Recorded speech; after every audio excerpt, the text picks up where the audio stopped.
Summary of predictable success. Getting your organization on the growth track and keeping it there.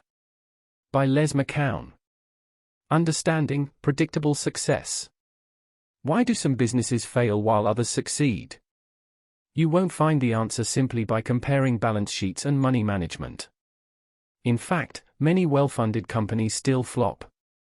Firms that thrive have more than strong finances, they also have the right people and operating structures. Fortunately, any organization can attain predictable success, the point at which it dependably realizes its goals. To reach it, companies must progress through 3 growth stages. Then they must avoid 3 decline stages to maintain it. The stages are: first growth stage, early struggle. In this stage, which usually spans a company's first 3 years, your startup fights to get off the ground and gain speed. In a game where up to 80% of companies die, the well-funded fly while the underfunded flail. Make the right moves quickly and deliberately to establish a market for your offerings before you exhaust your initial financing. At the close of each workday, evaluate what your firm has accomplished toward finding a market. Don't thrust your new company onto the marketplace. Instead, keep your ears open and ask questions to learn where your customers are. Then continually modify your products, say, with a new color or some other twist, to discover what your customers like. Survival trumps everything else, so be open to tweaking your business plan, your strategy, and maybe even your core values. Second growth stage, fun. In the fun stage, business booms. Your new focus becomes selling to the market you identified during early struggle. Excited, energized employees go to great lengths to satisfy customers. At this point, your company will often be in a state of flux. Job titles and responsibilities may shift. You might change plans dramatically or push for new markets or partnerships. But your relatively small firm can turn on a dime to react to the needs of the customer. In this period of extreme flexibility and rapid growth, your company's employees face ambiguity and imprecision, instead of the comfort of process and systemization. Eventually, however, all the sales you bring in, all the customers you acquire, and all the goals you reach yield complexity that forces your once nimble organization to operate in new ways. Sluggish communication, added organizational layers, increased staff, and, yes, even your first disappointed customer signal that you've entered a rough passage. Third growth stage, Whitewater. A growing client base needs attention, a growing staff needs direction. Your company now requires the systems and processes that many startups scorn. You don't want to hinder the creativity that made your organization special and helped it escape early struggle. But you also don't want your firm to wallow in a problem stage where it spends all its time and resources firefighting internal brush fires. For help, assign a good operations manager to handle everything outside sales. But don't be surprised if a rift emerges between sales and operations. In some regards, that's only natural. These divisions have different views on how to help the company. However, when customer and business problems fall into the no man's land between these functions, they remain ignored and unsolved. At this point of dysfunction, the founder or owner must decide either to forge ahead, uniting the organization with a new company structure, or to return to fun by consciously restricting the firm's growth and the complexity that comes with it. If the leader chooses to advance, the business must shed its heart and kidney organizational structure, where sales and operations exist as 2 separate organs, and instead become an efficient machine for decision-making. Predictable success. Finally, your company's systems and processes are working well. They help manage complexity without choking the entrepreneurial zeal, creativity, and risk that built your firm in the first place. The organization balances growth and profitability, and the whole institution comes to understand, on a gut level, how to move forward, how to adapt, and how to remain predictably successful. Firms operating in this phase have 5 main attributes. 1. Decision-making. Rather than slowing the company, decision-making drives it. When data comes in, the company reacts quickly and appropriately. Because employees at all levels help make the decisions that will affect them, they support the implementation.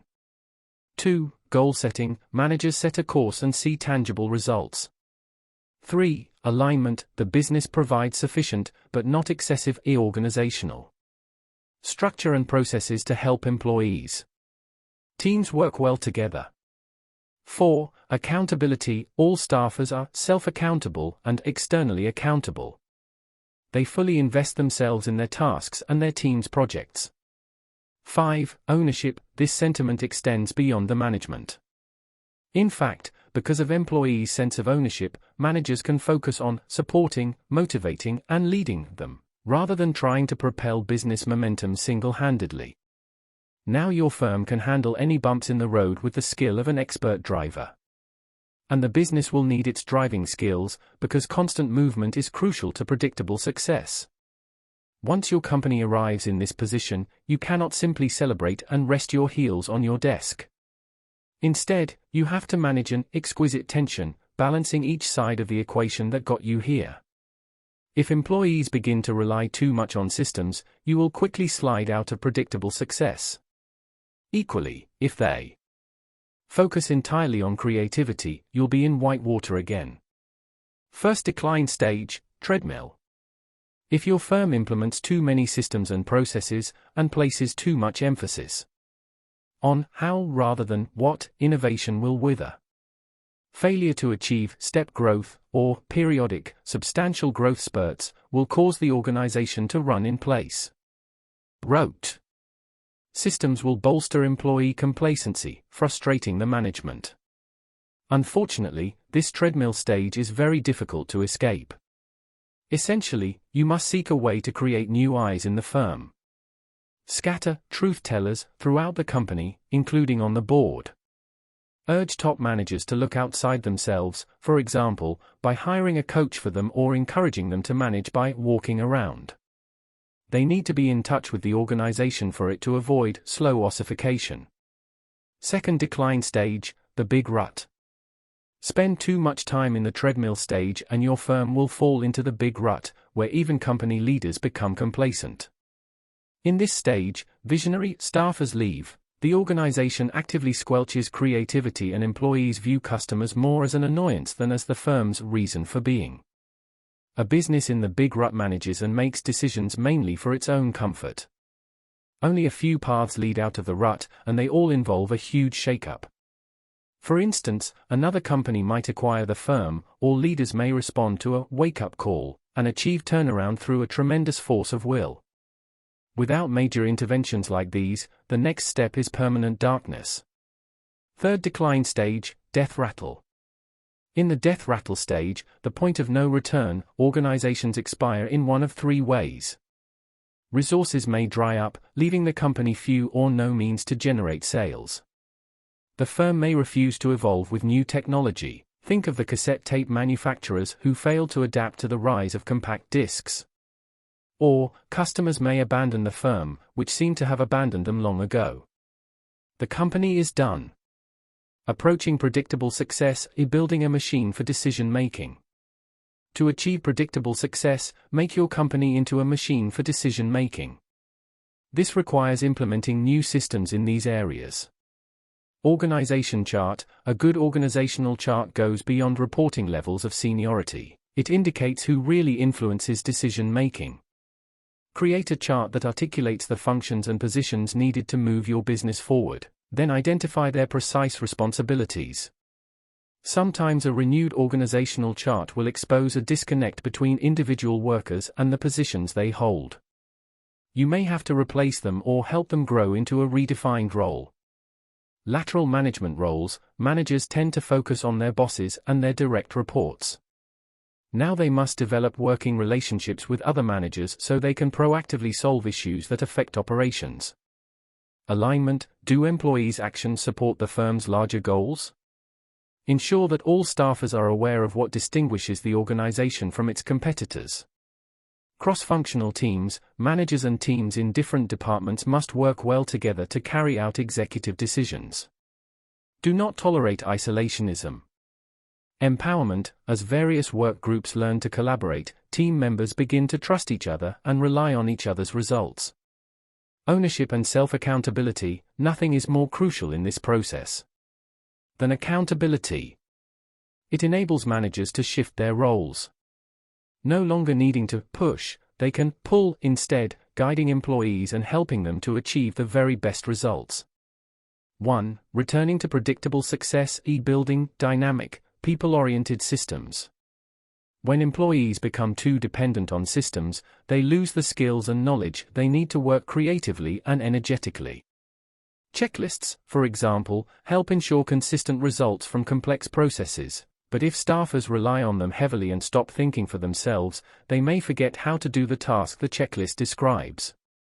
To get back to predictable success once you've passed it, help employees develop the proper relationship with the systems in your organization. Improve 6 systems and processes to change how your people use systems and process. 1. Hiring. Hiring enables you to bring the right people into the firm.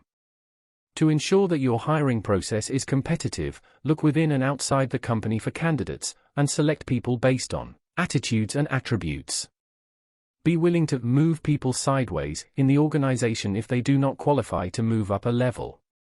2. Deployment. After hiring new workers, acclimate them properly, or you will lose their talent to the very systems that are crushing the knowledge and skills of your more seasoned employees. Orientation should focus on why the new staffer has specific responsibilities and tasks, rather than how to do them. 3. Performance assessment. Performance reviews must be meaningful. If you use them to try to wrench staffers closer to complying with all the rules, you will quash their growth. Instead, turn this process into a dialogue between you and the employee. 4. Training. Like performance assessment, your training program must involve employees in their own development. Draw them into significant discussions about their growth, rather than presenting them with predetermined conclusions. 5. Mentoring and coaching. Extend training with mentoring and coaching. Good mentors will create a space for experimentation and exploration. To accomplish this, the mentor should not have direct authority over the people he or she is mentoring. The relationship must be based on trust and geared toward growth. 6. Ownership and self-accountability. Employees must own the results of their actions. If they are accounting for them only by filling out compliance forms, they won't help the firm return to the exquisite tension required for predictable success.